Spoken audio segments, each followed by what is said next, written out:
জীবন দিয়ে ভালোবাসি তোমাকে ইয়া রাসূলুল্লাহ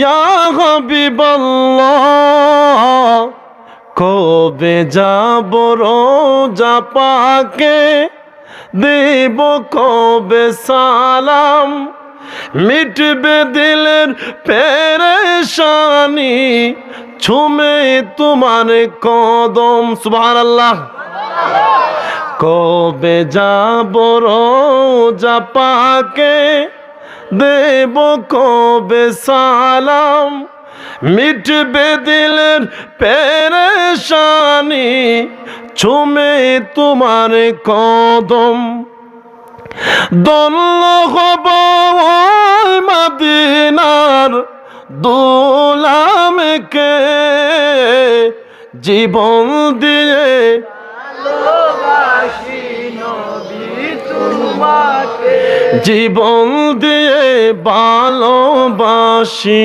নবী তোমাকে নাও গো দয়াল নবী রোজা পাকে জীবন দিয়ে ভালোবাসি নবী তোমাকে জোরে বল আল্লাহু আকবার হযরত বেলাল ডাক দিয়ে বলে আবু বকর আমি মদিনায় থাকবো না মদিনার মধ্যে আর থাকবো না হযরত আবু বকর বলেন বেলাল কেন রে কেন তুমি মদিনায় থাকবা না কারণটা কি আমাকে একটু খুলে বলো সুবহানাল্লাহ হযরত বেলাল ডাক দিয়ে বলে ও আবু বকর আপনারা নবীর রওজা মুবারক দেখলে সহ্য করতে পারেন আমি বেলাল নবীর রওজা মুবারক দেখলে কলিজার মধ্যে সহ্য হয় না ও আবু বকর আমাকে বিদায় দাও আমি আর মদিনায় থাকবো না কারণ আমি যখন আগে আজান দিতাম মসজিদে নববীর মধ্যে আল্লাহর নবী মসজিদে নববীর মধ্যে আইসা জামাত পড়াইতেন এখন আর জামাত পড়ান না সুবহানাল্লাহ হযরত বেলাল মদিনা থেকে দামেস্কের মধ্যে চলে গেলেন দামেস্কের মধ্যে যখন চলে গেলেন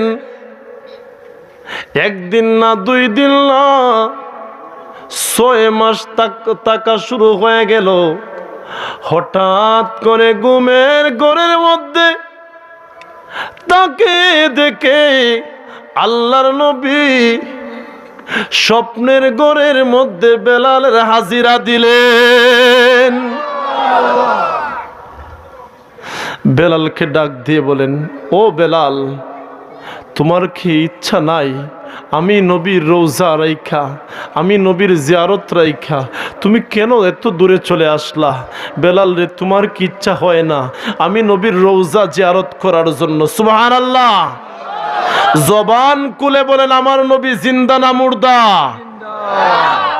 আজকে যারা বাংলার জমিনের মধ্যে বলতে চায় আমার নবী জিন্দা আমার নবী মুর্দা আমরা বলতে চাই এদের ঈমান নাই কথা বলেন ঠিক কিনা আমার নবীর জন্য আমরা সম্পদ দিতে পারি জান দিতে পারি আমার নবীর জন্য ইজ্জত দিতে পারি দেশ ছাড়া হতে পারি আমার নবীর জন্য জীবন দিতে পারি তারপরে দয়াল নবীর বেইজ্জতি সহ্য করব না কথা বলেন ঠিক কিনা 2 হাত তুলে বলেন ঠিক কিনা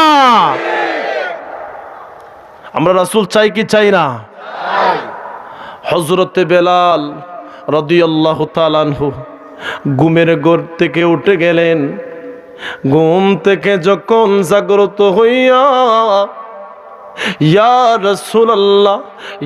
রাসূলুল্লাহ বলে কান্না শুরু করে দিলেন একদিন না, 2 দিন না, 3 দিন 3 রাত্র হয়ে গেল।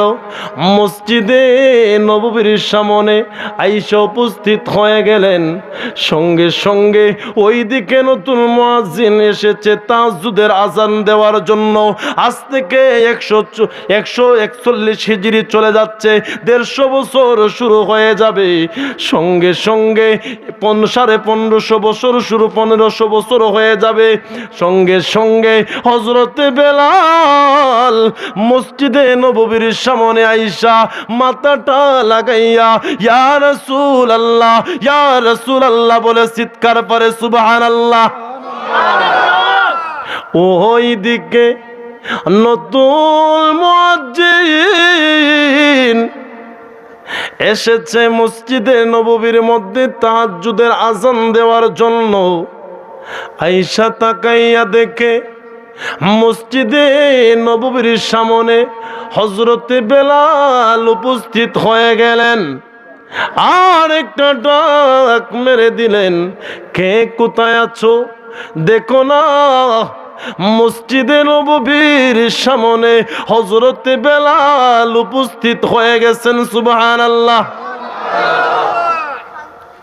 সঙ্গে সঙ্গে মদিনার থেকে, ঘর থেকে সাহাবাই কেরাম দৌড়াইয়া আসতেছে। সুবহানাল্লাহ, সুবহানাল্লাহ। আসার পরে সাহাবাই কেরাম আয়েশা বলে, ও বেলাল, অনেক দিন হয়ে গেল তোমার কণ্ঠে আজান শুনি না। বেলাল গো, আজকের তাহাজ্জুদের আজানটা তুমি দাও না। সুবহানাল্লাহ। আমার এই ঘটনা শেষ করে দিই, ইনশাল্লাহ বিদায় নিব। আপনারা কষ্ট পাচ্ছেন? সঙ্গে সঙ্গে হযরতে বেলাল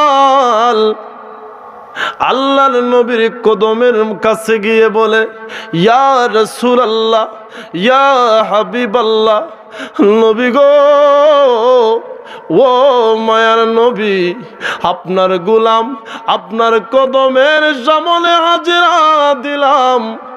নবী গো, একটা বারাইশা আমি বেলালের সামনে উপস্থিত হন। ও নবী, কলিজা পেটে যায়। আপনি রাসূলকে কতদিন হয়ে গেল আমি দেখতে পাই না গো নবী। এভাবে যখন ইয়া রাসূলুল্লাহ, ইয়া রাসূলুল্লাহ বলে কান্না করে, অন্যদিকে আবু বকর ডাক দিয়ে বলে, বেলাল, ও বেলাল, তুমি আজকের তাহাজ্জুদের আজানটা দাও। হযরতে বেলাল ডাক দিয়ে বলে, আবু বকর গো, না না, আমি আজান দিব না। যদি আজান দেই, বলো না আমার নূরের নবী আয়েশা মসজিদে নববীর সামনে আয়েশা মসজিদে নববীর মধ্যে জামাত পড়াইবেননি। ই বিলাল কোন বিলাল ছিল?